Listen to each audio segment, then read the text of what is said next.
இப்போ அவல் அல்வா செய்ய கடாயில் அவல் 1 கப் சேர்த்துருக்கேன். லைட்டாக இளவரப்பாக வறுத்துக்கலாம்.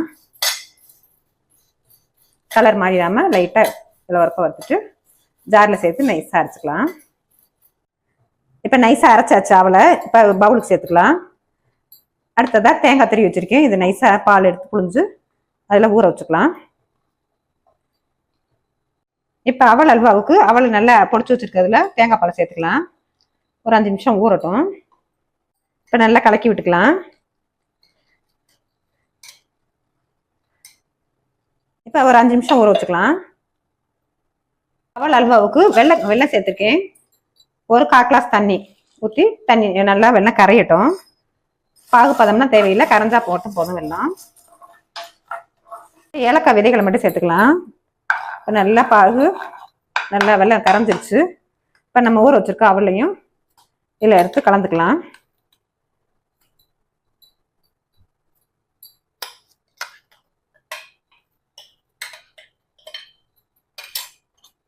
அப்படியே எல்லாத்தையும் நல்லா கலந்து விட்டுலாம். இப்போ நம்ம செஞ்ச அவல் அல்வா பேனில் ஒட்டாமல் நல்லா திரண்டு வந்துருச்சு. நம்ம இதுக்கு நெய் எண்ணெய் எதுவும் சேர்க்கல. தேங்காய் பால் நல்லா நெருவு கயர்ந்ததுனால அதில் உள்ள ஆயிலே வந்துடும்.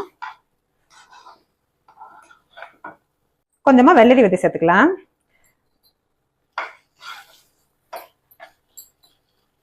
இப்போ நம்ம செஞ்ச அவல் அல்வாவை மாற்றிக்கலாம். பவுலில் மாற்றிட்டேன்.